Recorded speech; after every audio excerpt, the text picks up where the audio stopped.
A partir de agora, na Jequié-FM, você vai ouvir o programa Semente da Fé, uma realização da IFRA, Família, Restauração e Amor. Apresentação, Pastor Gerson Barros, programa Semente da Fé, porque uma pequena semente de fé pode transformar a sua vida. Você plantou e um novo tempo a ti chegou.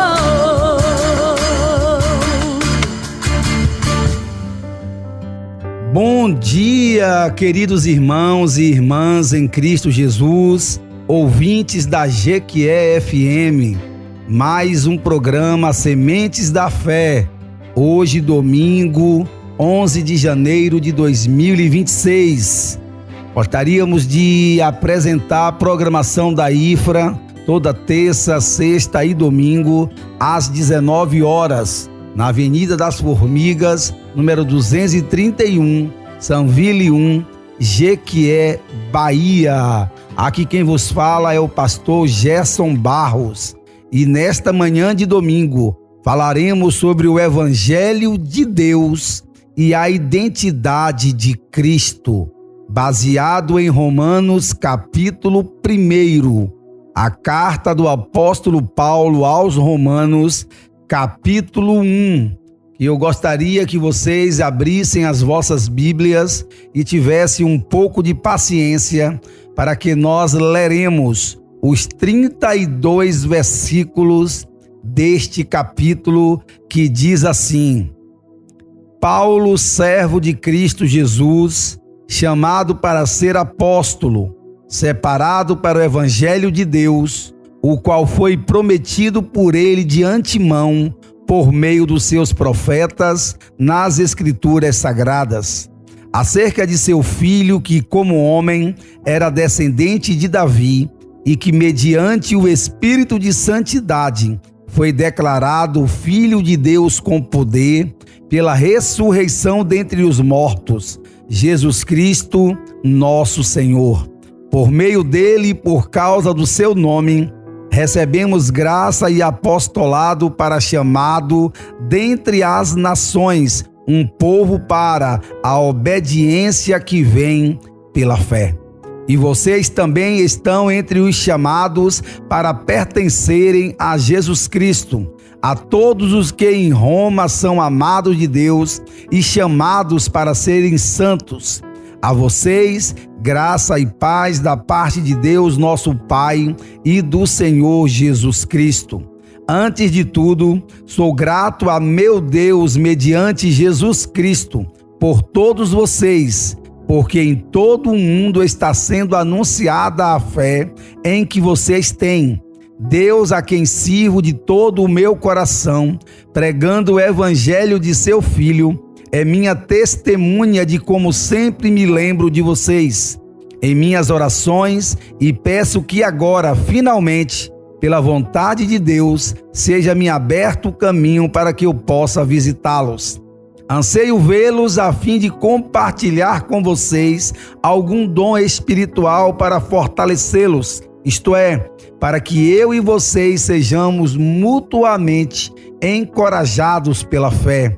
Quero que vocês saibam, irmãos, que muitas vezes planejei visitá-los, mas fui impedido de fazê-lo até agora. Meu propósito é colher algum fruto entre vocês, assim como tenho colhido entre os demais gentios. Sou devedor tanto a gregos como a bárbaros, tanto a sábios como a ignorantes. Por isso estou disposto a pregar o evangelho também a vocês que estão em Roma. Não me envergonho do evangelho, porque é o poder de Deus para a salvação de todo aquele que crer, primeiro do judeu, depois do grego. Porque no evangelho é revelada a justiça de Deus, uma justiça que todo o princípio ao fim é pela fé, como está escrito: o justo viverá pela fé. Portanto, a ira de Deus é revelada do céu contra toda impiedade e injustiça dos homens que suprimem a verdade pela injustiça. Pois o que de Deus se pode conhecer é manifesto entre eles, porque Deus lhe manifestou. Pois, desde a criação do mundo, os atributos invisíveis de Deus, seu eterno poder e a sua natureza divina, têm sido vistos claramente, sendo compreendidos por meio das coisas criadas, de forma que tais homens são indesculpáveis, porque, tendo conhecido a Deus, não o glorificaram como Deus, nem lhes renderam graças, mas os seus pensamentos tornaram-se fúteis e os seus corações insensatos se obscureceram. Dizendo-se sábios, tornaram-se loucos e trocaram a glória do Deus imortal por imagens feitas segundo a semelhança do homem mortal, bem como de pássaros, quadrúpedes e répteis. Por isso, Deus os entregou à impureza sexual, segundo os desejos pecaminosos dos seus corações, para a degradação dos seus corpos entre si. Trocaram a verdade de Deus pela mentira e adoraram e serviram as coisas de serem criados, em lugar do Criador, que é bendito para sempre. Amém.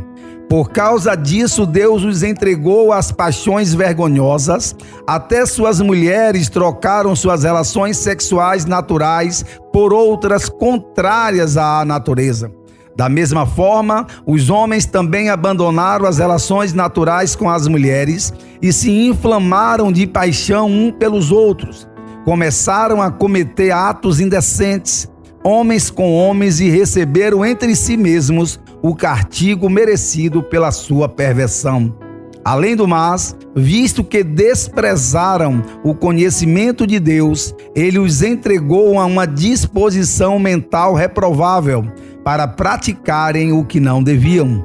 Tornaram-se cheios de toda sorte de injustiça, maldade, ganância e depravação.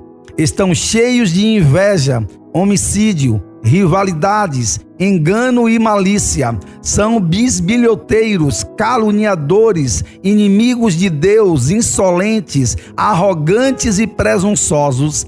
Inventam maneiras de praticar o mal, desobedecem a seus pais, são insensatos, desleais, sem amor pela família, implacáveis.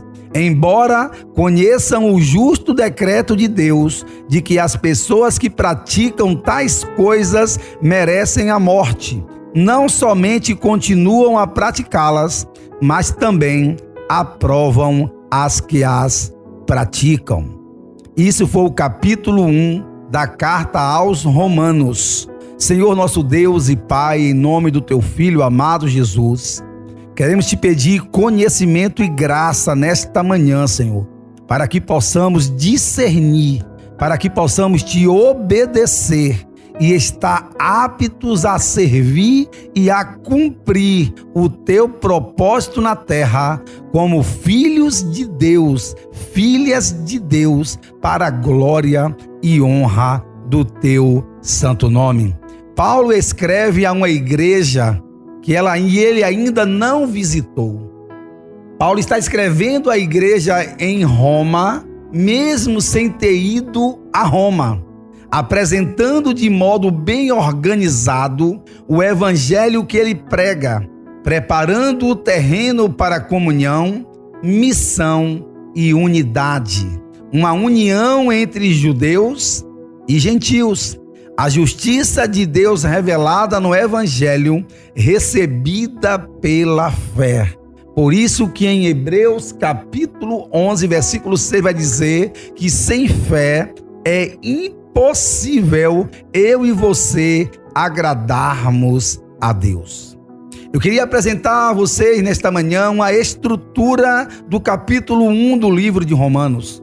A saudação e identidade do Evangelho, dos versículos de 1 a 7, ações de graças e plano missionário de Paulo, versículo de 8 a 15, tese do Evangelho, poder de Deus, justiça pela fé, versículo 16 e 17, e a necessidade do Evangelho, a ira de Deus e a decadência humana, a partir do versículo 18 até o versículo 32.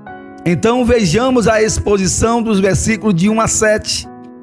O Evangelho de Deus e a identidade de Jesus, que é tema desta mensagem nesta manhã.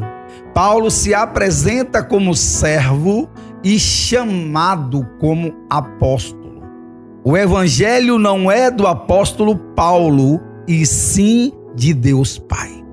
O Evangelho está prometido nas Escrituras, então Paulo demonstra uma continuidade do Antigo Testamento com a Nova Aliança, com o Novo Testamento. Cristo é apresentado aqui em dois eixos. Primeiro, o descendente de Davi, a sua humanidade e a messianidade. No segundo eixo, ele é declarado Filho de Deus com poder pela ressurreição.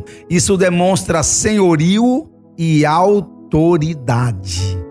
Qual o objetivo do apóstolo Paulo nesse início, nessa abertura desses 7 primeiros versículos do capítulo 1 da carta aos Romanos? Obediência por fé entre as nações, fé que gera obediência. Uma fé que gera vida obediente. Uma vida entregue, a entrega, o chamado de Deus. E você vive esta vida em obediência para a honra, para a glória e exaltação do nome do nosso Senhor. O Evangelho não é só a entrada na fé, é a mensagem que define a vida da igreja. Missão e doutrina caminham juntas. Paulo começa com teologia para sustentar a vida e missão da igreja. Romanos começa com o Evangelho como centro, não como um apêndice. O Evangelho tem origem divina. Ele inicia dizendo: é o Evangelho de Deus. Tem base bíblica, prometido nas Escrituras. Tem conteúdo cristológico. Ele apresenta o Jesus histórico e o Jesus ressurreto. A ressurreição não torna Jesus filho, mas o declara publicamente como filho de Deus. A expressão obediência por fé, que nós lemos no versículo 5, mostra que fé genuína produz submissão diante do Pai. Paulo constrói uma ponte entre o Antigo Testamento e o Novo Testamento logo na abertura da carta. Cristo é apresentado em dois eixos, como eu disse: histórico-messiânico, descendente de Davi, teológico e escatológico, a ressurreição. A igreja em Roma já nasce dentro de um projeto missionário global e não local. O cristianismo não começa na experiência humana, mas na ação histórica e redentiva de Deus através de Cristo Jesus. Amados e queridos irmãos, ouvintes da GQE FM, perceba que o cristão, o cristianismo, o que Paulo está querendo demonstrar à igreja de Roma é que não nasce numa experiência transcendente. É antes da fundação do mundo, a redenção de Deus através do seu Filho amado, Jesus de Nazaré. E o que os versículos de 8 a 15 nos apresenta nesta carta? Gratidão, intercessão e projeto missionário. O apóstolo Paulo agradece pela fé notória dos romanos. Ele diz que ouviu testemunhos, relatos sobre a fé dos irmãos em Roma. Ele ora e planeja visitá-los. Para quê? Para uma edificação mútua, para colher frutos juntos e para cumprir cumprir sua dívida missionária a gregos e a bárbaros. A vida cristã madura é marcada por gratidão, oração, planejamento e serviço. Missão não é improviso, meu irmão, minha irmã, ouvintes da GQE FM. É desejo, é oração, é estratégia sobre a providência de Deus. O apóstolo nos ensina que doutrina sadia produz comunhão saudável. O apóstolo agradece, ora continuamente, planeja com sabedoria. Missão não é ativismo, é chamado, oração e estratégia. A fé dos romanos tem testemunho público. Paulo fala em dívida, no versículo 14, o evangelho recebido gera responsabilidade missionária. Dar e receber encorajamento mostra uma espiritualidade relacional, não hierárquica. Amados irmãos, devemos compreender e estarmos apercebidos na nossa responsabilidade missionária. Uma vez recebemos o evangelho do nosso Senhor e Salvador Jesus, aí começa a minha e a tua responsabilidade para pregarmos, anunciarmos, propagarmos a pessoa bendita de Jesus de Nazaré. Pastor, qual a aplicação pastoral até então? Até o versículo 15 do primeiro capítulo da carta aos Romanos. Uma igreja madura é grata, orante, missionária e aberta à edificação mútua. E o que os versículos 16 e 17 do capítulo 1 da carta aos Romanos nos apresenta? O evangelho é o poder de Deus. E Paulo afirma: não me envergonho do evangelho, que é o poder de Deus. O evangelho confronta o orgulho religioso e a pressão cultural e ideológica. Poder de Deus para a salvação não é só informação, é ação eficaz em Deus, uma ação eficaz da parte do nosso Pai, da parte do nosso Senhor e Salvador. Ao judeu primeiro e também ao grego, prioridade histórica, alianças e universalidade a todas as nações.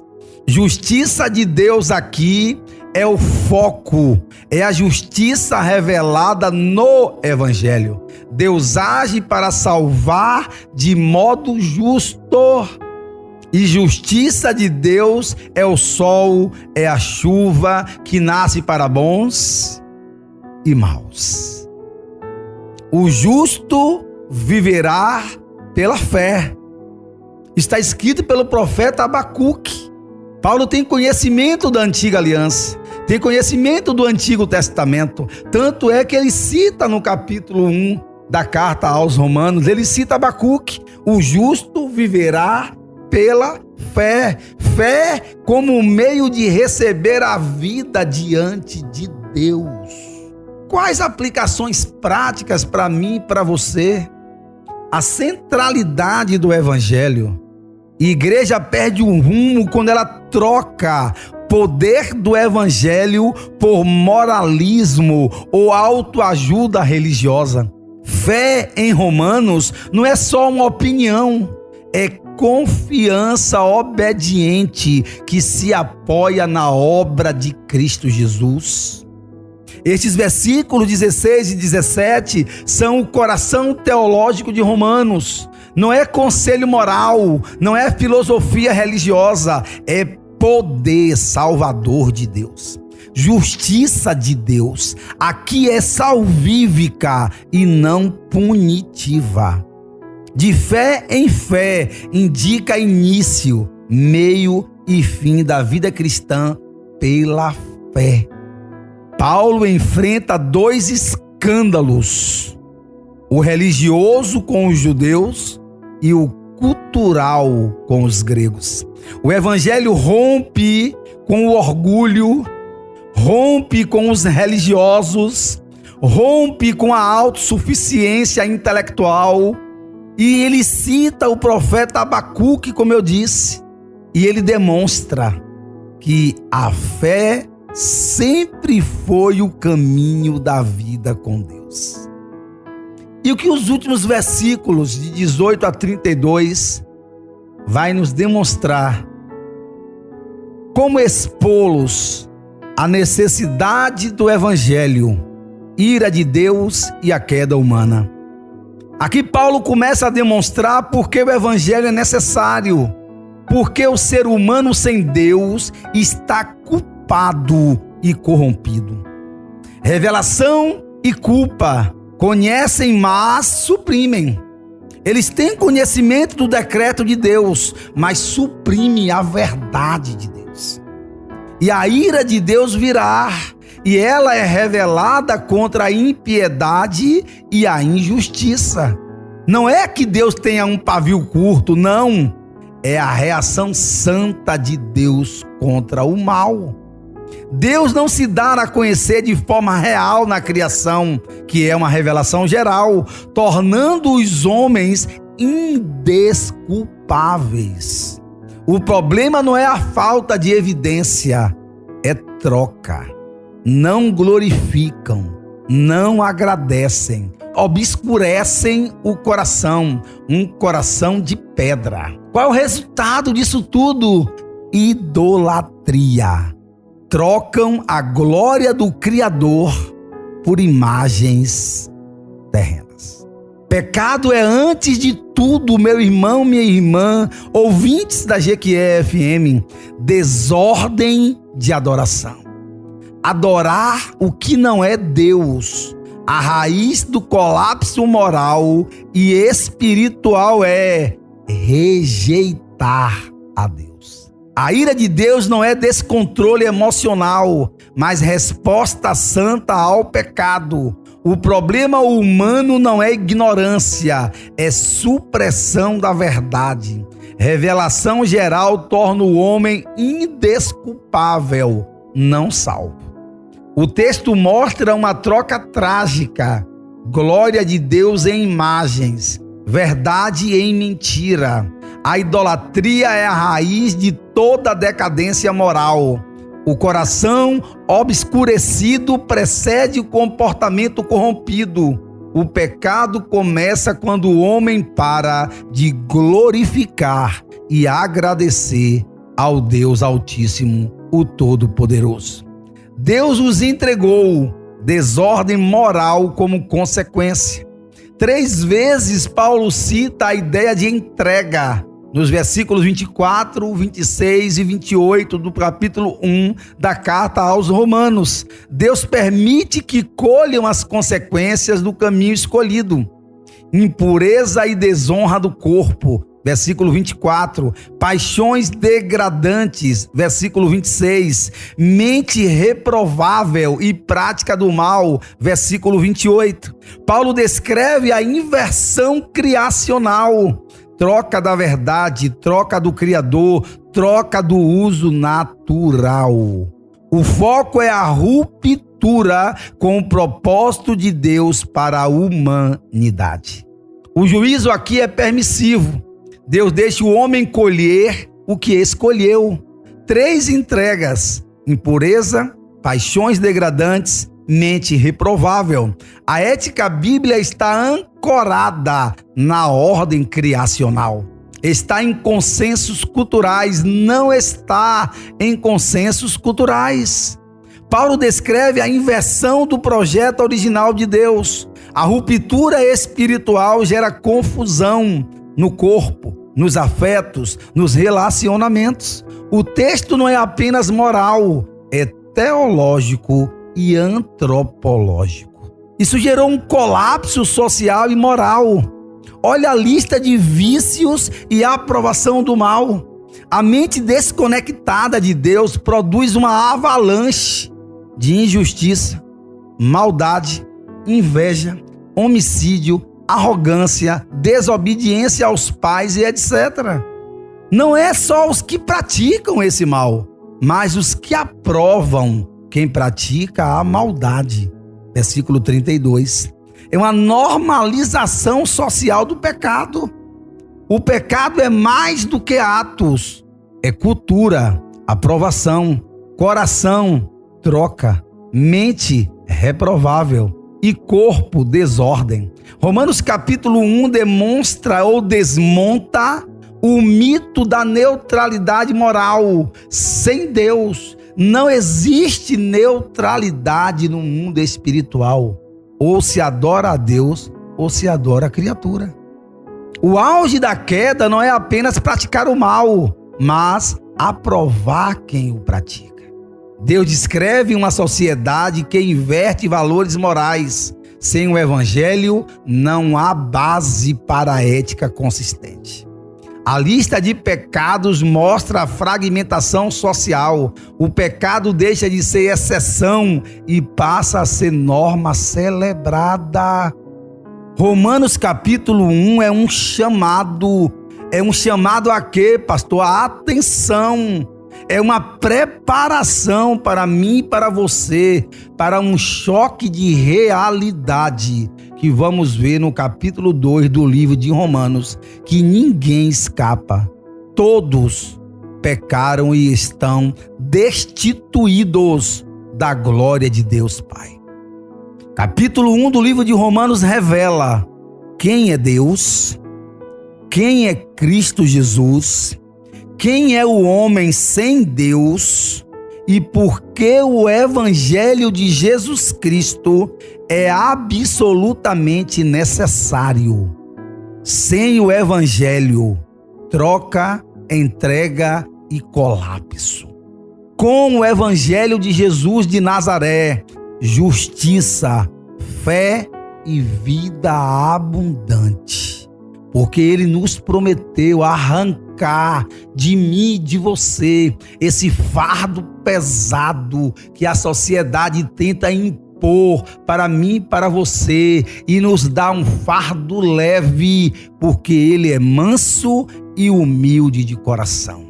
Amados e queridos irmãos e irmãs, ouvintes da GQE-FM, estejamos atentos e apercebidos, porque no versículo 20, o apóstolo Paulo vai nos dizer, do capítulo 1 da carta aos Romanos, que as coisas criadas, o sol, a lua, as estrelas, a terra, o mar, a natureza, os animais, os quadrúpedes, os répteis, tudo que foi criado, deixa o homem indesculpável que ele existe. Por isso que o apóstolo Paulo afirma, eles erram de propósito. Por quê? Porque existe um decreto de Deus e eles conhecem este decreto. O ser humano conhece o decreto de Deus, nem que seja no seu coração, mas mesmo assim prefere glorificar a criatura ao invés de glorificar o Criador de todas as coisas. Por isso que Paulo escreve na carta aos Gálatas, capítulo 2, versículo 20, que não mais eu, mas Cristo que vive em mim. Eu não vivo mais para si mesmo, é Jesus através de nós, como instrumentos de justiça na presença do Pai, para cumprir a sua missão e o seu propósito em nome de Jesus. E eu vou repetir, sem o evangelho de Jesus Cristo, o ser humano troca o Criador pela criatura, entrega os seus corações às paixões inflamadas e é um colapso, é um caos total na sua vida. mas com o Evangelho de Jesus Cristo, com o conhecimento da palavra de Deus, que é o poder do Evangelho, e que o apóstolo Paulo afirma: não se envergonhar do Evangelho de Jesus Cristo é justiça, fé e vida. Que o Senhor nos abençoe, nos guarde e nos livre de todo o mal, e que tenhamos uma manhã de domingo, esse início de semana, na presença do Pai, desejosos em querer conhecê-lo, para a glória, honra e exaltação do nome do Senhor, em nome de Jesus. Chegamos ao final do nosso programa Semente da Fé, palavra abençoada, apresentada pelo pastor Gerson Barros. Até o nosso próximo domingo.